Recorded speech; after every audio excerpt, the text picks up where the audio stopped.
Good morning. Good morning. Good morning. Hi, everybody. Hi, over here. Welcome to First Unitarian Universalist Church of Rochester. We strive to be a congregation of compassion and justice rooted in many sources of wisdom and many spiritual paths. Your faith, your doubts, your questions, your hopes, your identities are welcome here. Queer and trans folks, immigrants, refugees, all of who we are and who we are becoming are held here as sacred. Welcome to visitors and newcomers and those online as well. We're glad you're here. After service, you can join us down in the Commons for refreshments and conversation with information about groups and signups. There's also a QR code in your order of service for upcoming events or activities as well to be involved in.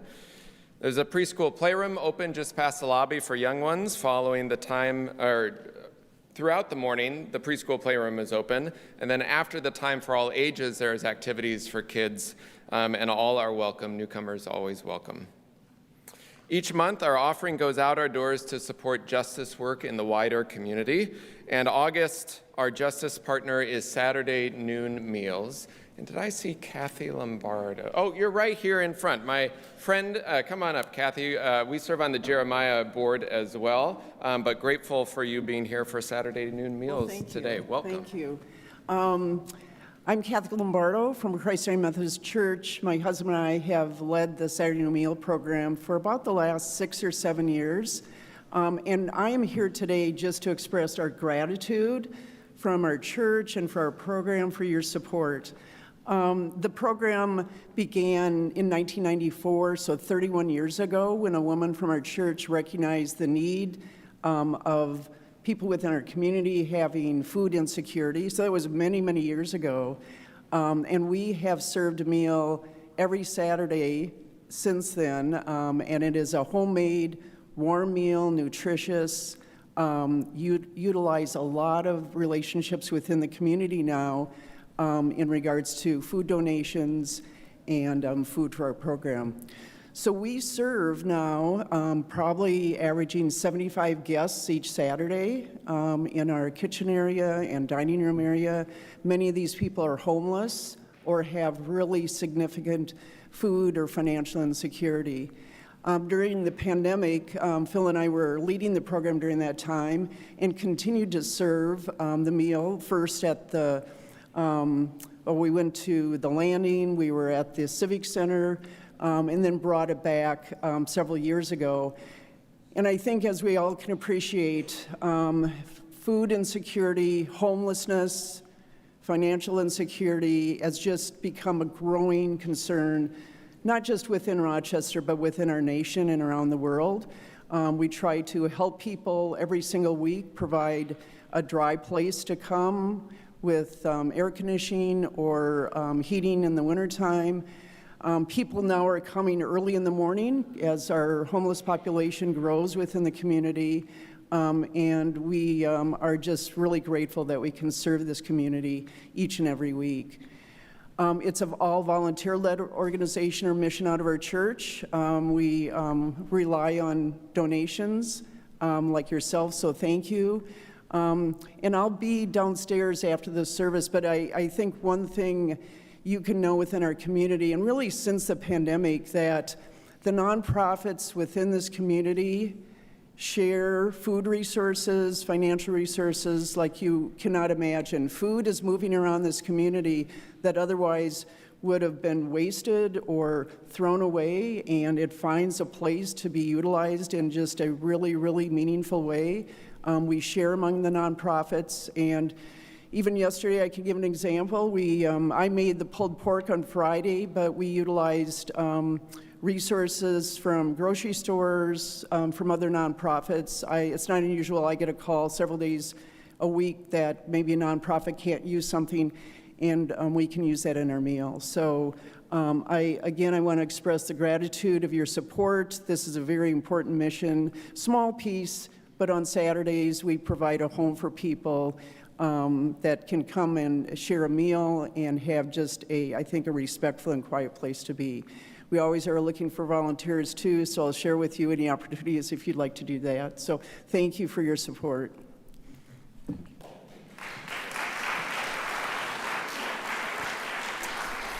Thank you, Kathy.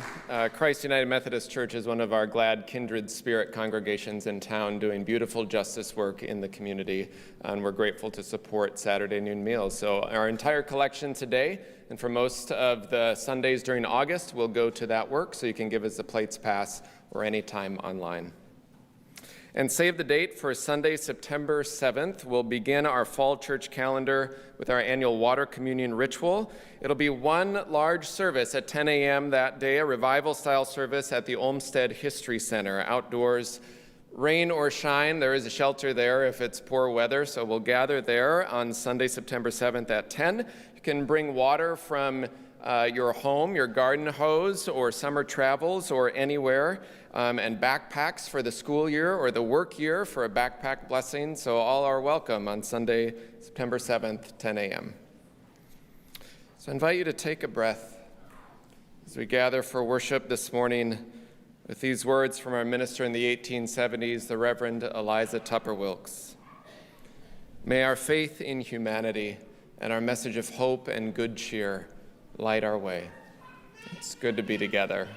In just a moment, the opening hymn will call us back, which is in your gray hymnal, but before that, I invite you to rise in body or spirit and greet those around you.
Today's chalice lighting words are from Palestinian poet Mahmoud Darwish, entitled Think of Others. As you prepare your breakfast, think of others. Do not forget the pigeon's food. As you conduct your war, think of others. Do not forget those who seek peace. As you pay your water bill, think of others, those who are nursed by the clouds. As you return home to your home, think of others. Do not forget the people of the camps. As you sleep and count the stars, think of others, those who have nowhere to sleep. As you liberate yourself in metaphor, think of others, those who have lost the right to speak. As you think of others far away, think of yourself and say, if only I were a candle in the dark. In gratitude, we will now accept the offering.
I want to invite the children forward. I have a story for you this morning.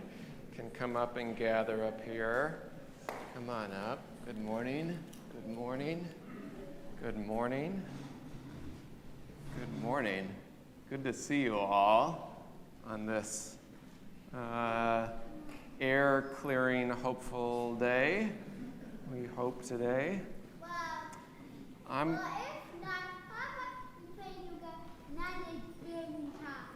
Well, yes, that's right. But we're glad to be here, aren't we, this morning? I have a story, and I'm going to ask, will you help me tell this story? Come up with me. So we're going to do a little, just don't pay attention to us for a second. We're going to do a little stage direction. So I'm going to give you some instructions first. I'm going to turn my microphone off so nobody can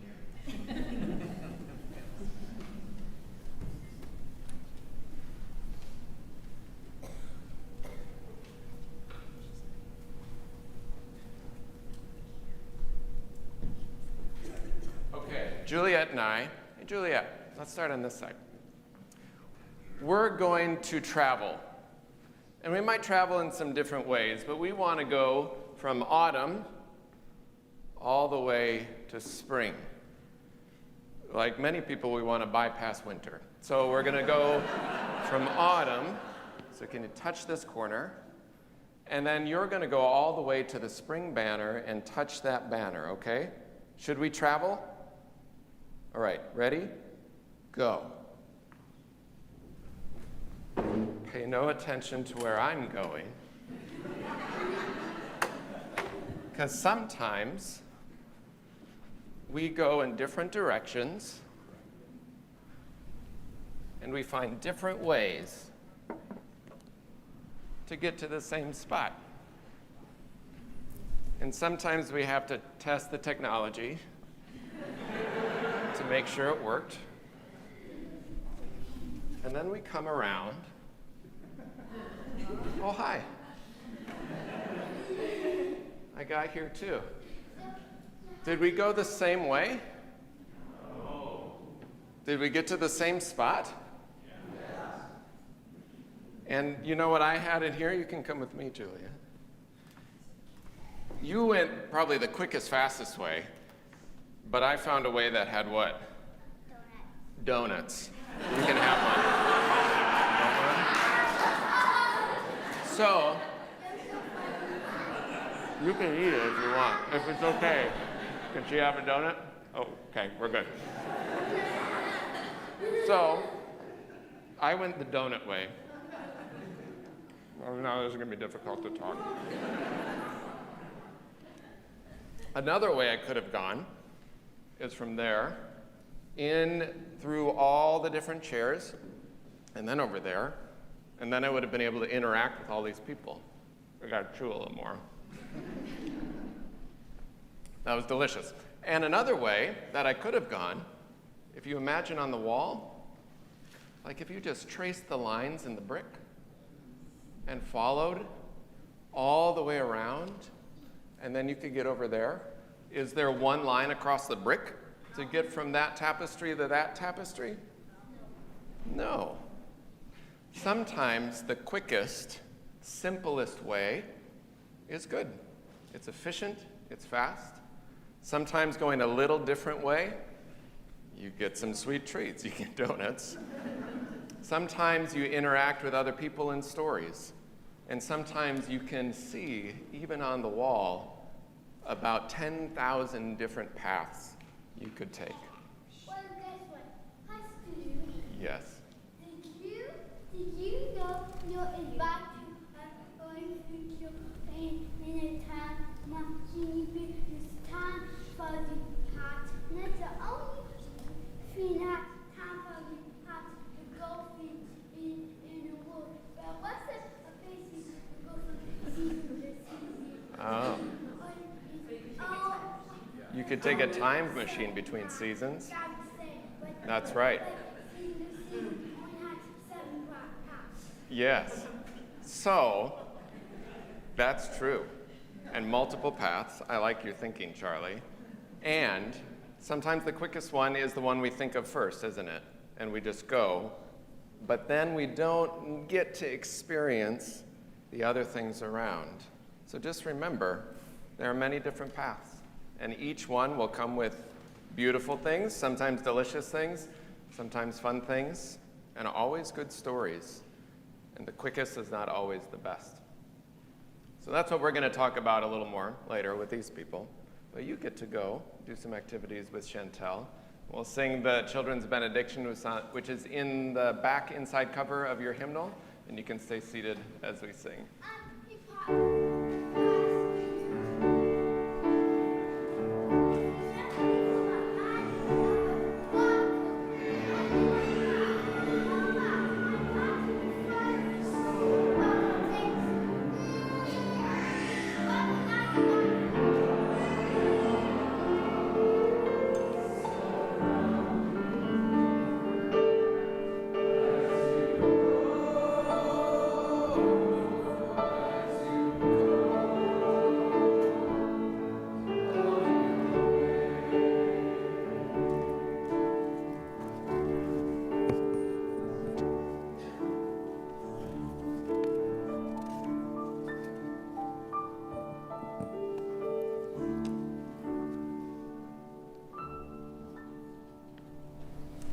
Good morning.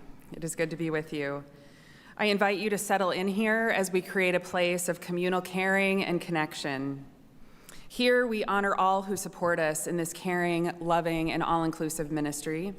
We send gratitude, to Robin Taylor, serving as our caring coordinator, arranging care for our members and friends in need for the last 2 weeks. Sue Nielsen will take over tomorrow for the next 2, and we thank her for that. The members of our caring committee are wonderful examples of our compassionate community, holding us up as we go through challenging and happy times. Life can be challenging. We could all use some extra support with what life throws at us, and if you are experiencing those challenges in your life, we encourage you to reach out for support and help. If you need additional care or personal pastoral care, please reach out to Reverend Luke with that request. Today's flowers are shared by the family of Dick and Joyce Rundle in honor of their celebration of life and love, which was held here last Friday. In this community, we share pieces of our lives with one another. We do this because we strive to let all people here know they are valued. We believe that each person's experience matters. We lift up those who are experiencing sadness, illness, or loneliness. May the strength and love in our congregation help guide you. We revel in those who are experiencing joys in their lives. May their happiness lift us all, and may their joy filter into all around them. This morning, we surround Kim Edson and her family with love as they mourn the loss of Kim's father, Kent Edson, who passed away at the age of 83 in Aberdeen, South Dakota. Kent's diagnosis came just 5 weeks ago, a sudden and tender reminder of life's fragility. May the memory of his life be a blessing, and may Kim and her family feel the quiet strength of our care. And alongside our grief, we also lift up gratitude and celebration. After nearly a week in the hospital with an infection, Dave Schulke has returned home, just in time to celebrate a joyful milestone, his and Connie's 50th wedding anniversary.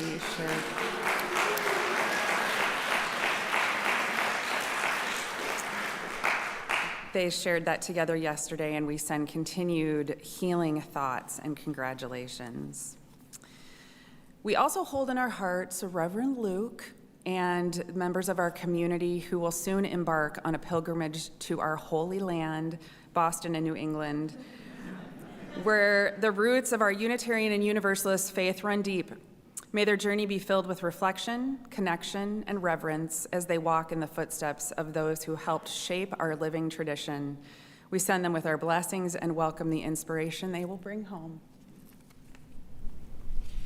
Cards of support and well wishes are welcome for all. The list that is compiled weekly contains several members and friends of the church who are experiencing sadness or celebration. It's posted in the entryway of the church and in your e-news. We provide cards and postage and welcome you to leave in the basket downstairs for mailing. Here, our service to each other and to the wider world is our focus. May the faith and the spirit of life, love for the community of earth, and love for the light in each other be ours now and in all the days to come.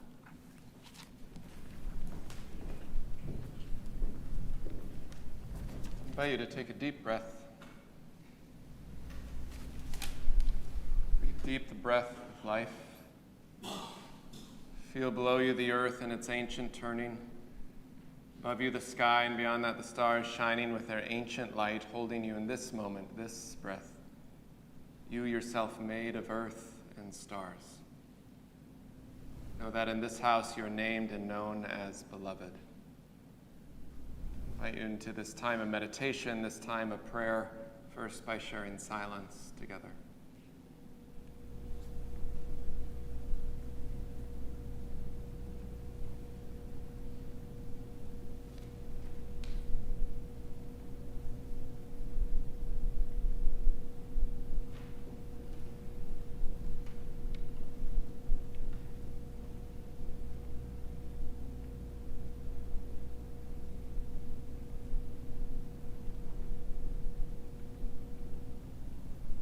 Spirit of life, source of love, God and Gaia of 1,000 names and beyond all naming. The world continues to be a hazy place. Our interconnections for good and ill swirl around in the very air we breathe, and the world does seem on fire, literally and otherwise. We long to find spaces to breathe and be free, to live free with shared abundance and generosity of spirit and resources, which seem some days hard to find. In these days, may our souls and all souls find a place to land, held in the embrace of life's beauty while not neglecting its brokenness, held by beloved friends or co-conspirators for a better world. Help us notice the small ripples of influence right around us, the people and places where we can bring our compassion and kindness, and help us remember that in every tiny corner of the world, there are others doing the same. People and places we will never know. Kindred spirits that we are only connected to by the threads of love that weave together something that's larger than we can fathom. May we be part of the threads that weave together for the work of love and justice that start right in our own heart. We hold in our hearts this day all those who suffer in mind, body, or spirit. I invite you to bring the names of people and places you're holding in your own heart in joy or sorrow, and silently or aloud now in this time to speak their names.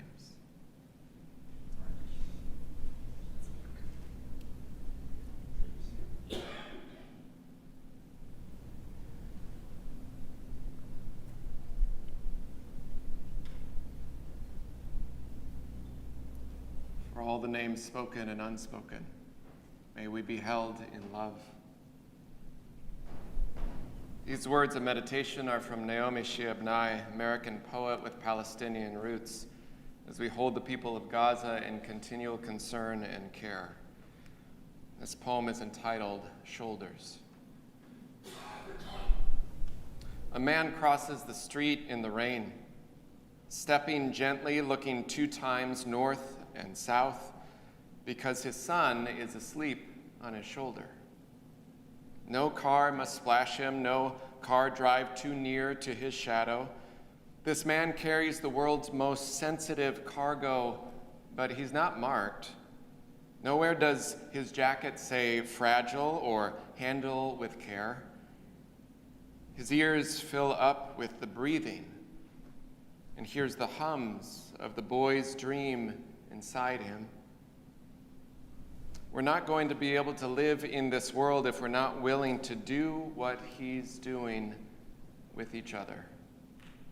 The road will only be wide, and the rain will always fall. As we sing and work for collective care for each other, we'll sing together hymn 168, verses 2, 3, and 4. I invite you to rise in body or spirit as we sing.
Today's reading is from A Place Where We Are Right, written by Yehuda Amichai and Stephen Mitchell. From the place where we are right, flowers will never grow in the spring. The place where we are right is hard and trampled like a yard. But doubts and love dig up the world like a mole, a plow. And a whisper will be heard in the place where the ruined house once stood.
Not too long ago, as I was thinking of biblical scripture, like any one of us does on a random weekday afternoon, I was thinking of this passage that says basically, be slow to point out the speck in someone else's eye when you have a plank in your own.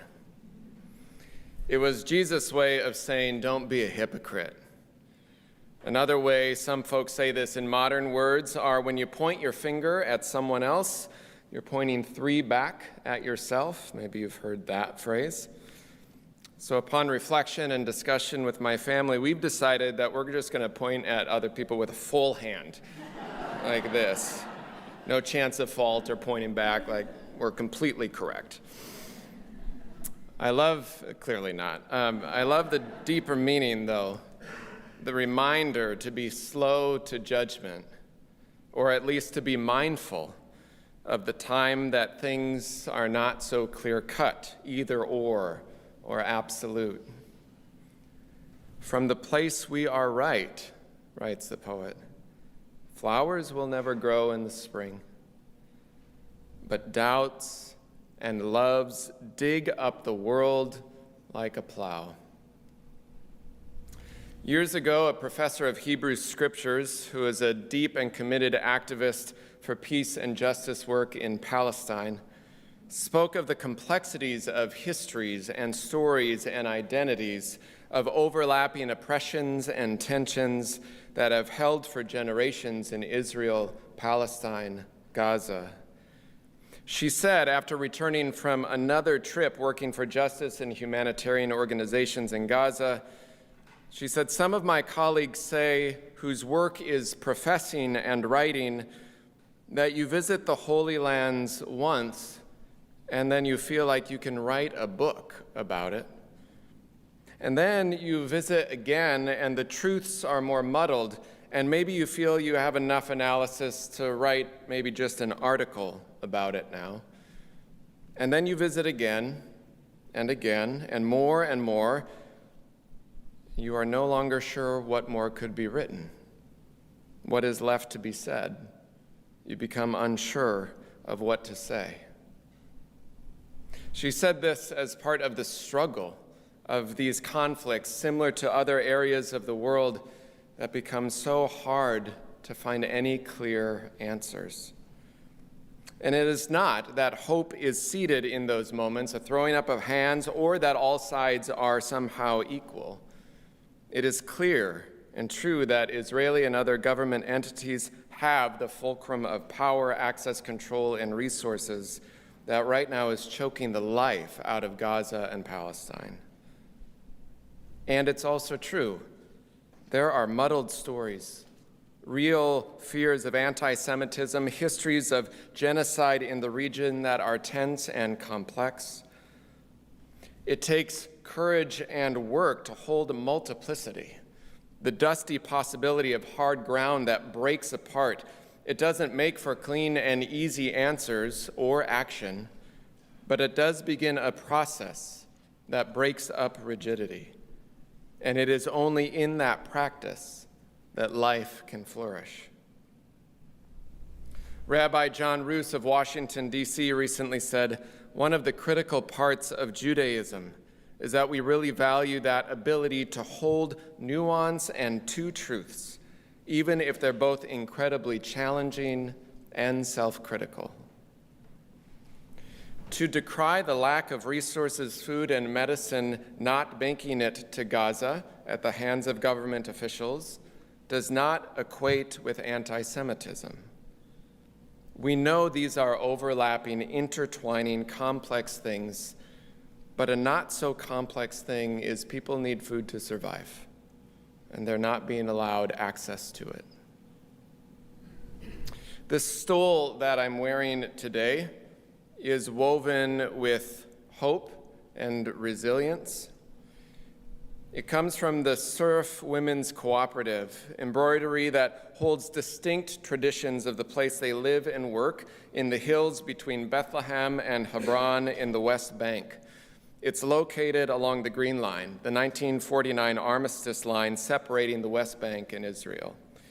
These threads hold together the work of this small, teensy Palestinian organization working for refugee and women's empowerment for these women and for the community more broadly. They hold a belief that the flourishing of humanity comes from empowerment of marginalized communities, including access to raw artisan materials to create these stoles, among many other things they create. Their organization includes skill building for both the craft of the work as well as community organizing, business practices, and in short, they believe we flourish when we center our lives around artistry and community and empowerment. They live in a borderland, literally, riddled with violence, creating a place of literal cushion and soft fabric laced with hope and beauty to soften the edges of the rigidity they live in there, and to remember that we all seek to live in ways where everyone is allowed to flourish. They're practicing communal creativity right on the border where the world seems to be falling apart.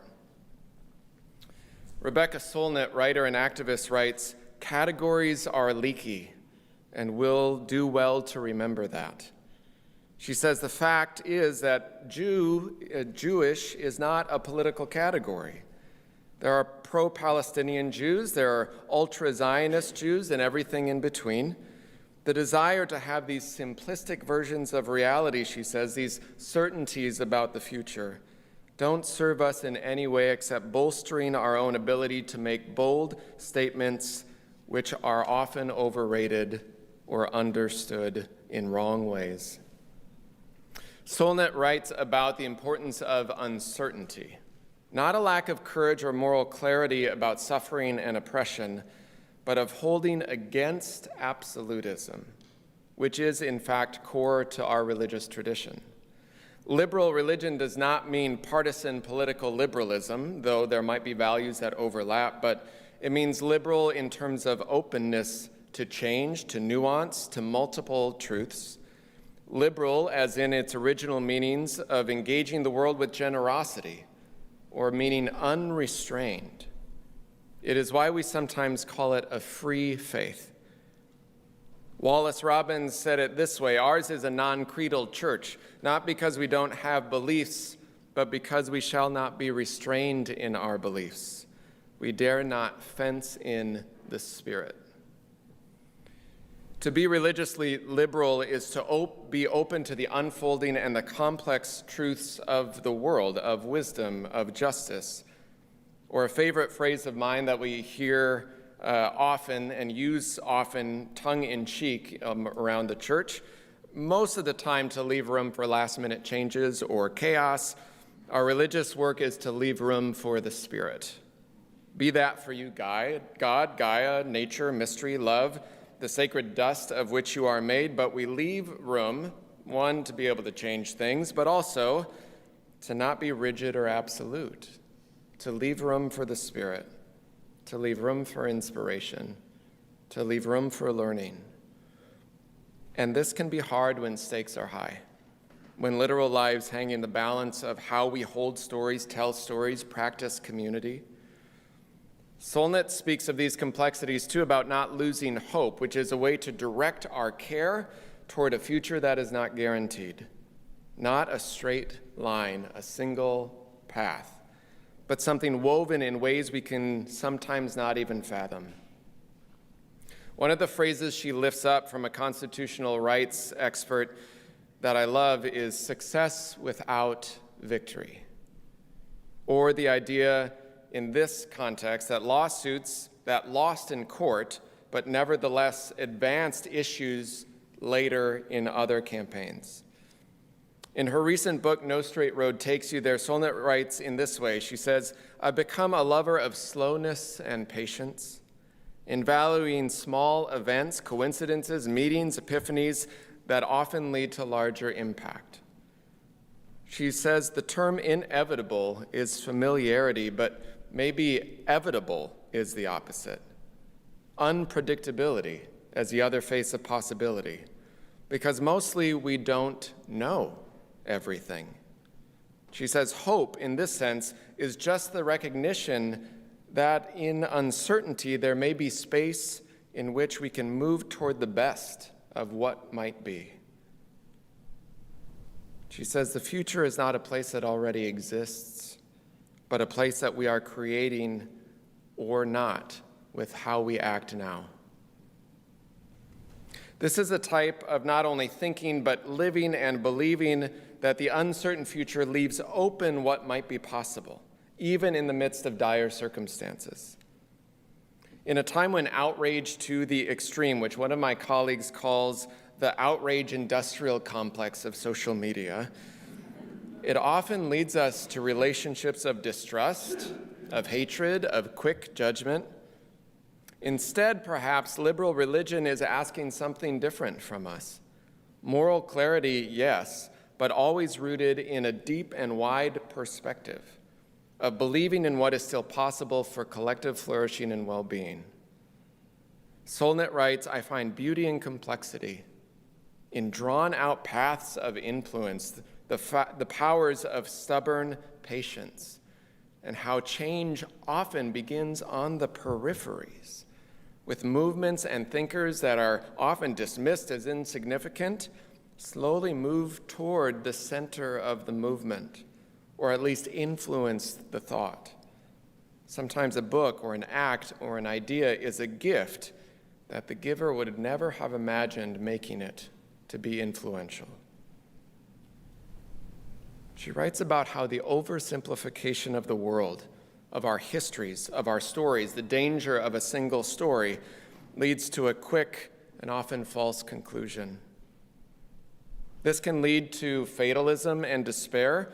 It also finds its way into overly optimistic viewpoints and theologies as well, that everything is supposed to happen or unfold a certain way. Everything happens this way on purpose.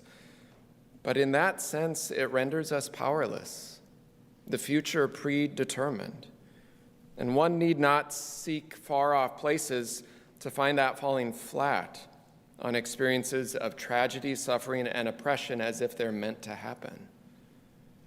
Instead, another colleague writes, we have to complexify things. And what they mean is not take things so they're so hard to understand or convoluted, but refuse to believe in simple conclusions. That you acknowledge resilience and strength can come from almost any experience, but it doesn't mean those experiences were inevitable, that we are powerless to the oppression or suffering that happens in the world. Things happen, full stop. And then we're asked, how shall we then learn or respond? What does love and compassion then call us to? How do we move away from a rigid explanation of this or that to find the humanity of both and? of knowing truth is less a single thread, but a tapestry, a fabric, and we are not powerless within it. I want you to listen just one more time to these two readings that were paired together, one from a Palestinian poet, one from an Israeli poet. Mahmoud Darwish writes, "Think of others. As you prepare breakfast, don't forget the pigeon's food. As you conduct your wars, think of others and don't forget those seeking peace. As you pay your water bill, think of others, those who are nursed by the clouds. As you return home, think of others. Do not forget the people in the camps. As you sleep and count the stars, think of others, those who have nowhere to sleep. As you think of others far away, think of yourself and say, if I could be a candle in the dark." And then this reading from the place we are right, this place of rigidity. From the place where we are right, flowers will never grow in spring. The place where we are right is hard and trampled like a yard. The place where we are right is rigid, but doubts and loves dig up the world like a plow, and a whisper will be heard in that place. And so then the spiritual question is, without rigidity and still with moral clarity, how do we move toward collective liberation, to call out oppression, to demand access for food, and to not make the stories simple? How do we move away from rigid this or that toward both and that holds our collective flourishing? There should be no reason to believe that the threads woven by the women who make these stoles there in the dust of desert and history, on the moral fault line of the world, it seems, would hold any hope together at all. And yet, when your hands are working on creating something intricate and beautiful, perhaps they have less capacity for pointing and blame. They are rooted in the work of care. They help point us in the direction of active compassion for our neighbors who are everywhere. And one journalist shared just this week, decrying how our lives are increasingly isolated. They said, "Please stop sitting on your computer just being outraged and agreeing with other people's outrage. Get off your screens and go out and help someone with something, anything. And then let that change you and inspire you and remind you of the work that's close to home, but also how it's connected to the larger work of the world. As Audre Lorde said, do not be misled into passivity or false security. Each of us must find our work and do it.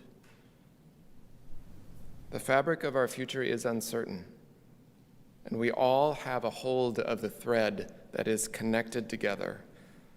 Perhaps then inevitability and possibility might weave us forward in new ways to flourish. The hymn is "This Is My Song."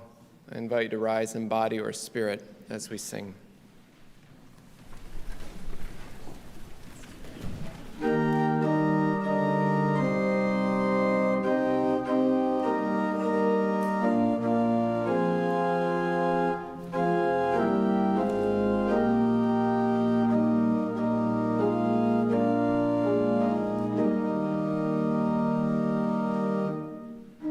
This is my song, O God.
invite you, as you're comfortable, to place a hand on your heart or toward the sky or earth in gratitude. Go yonder, and gather the people. Give them not hell, but courage and hope. Give them something of the love you have found here, and tell all the people that love is our home.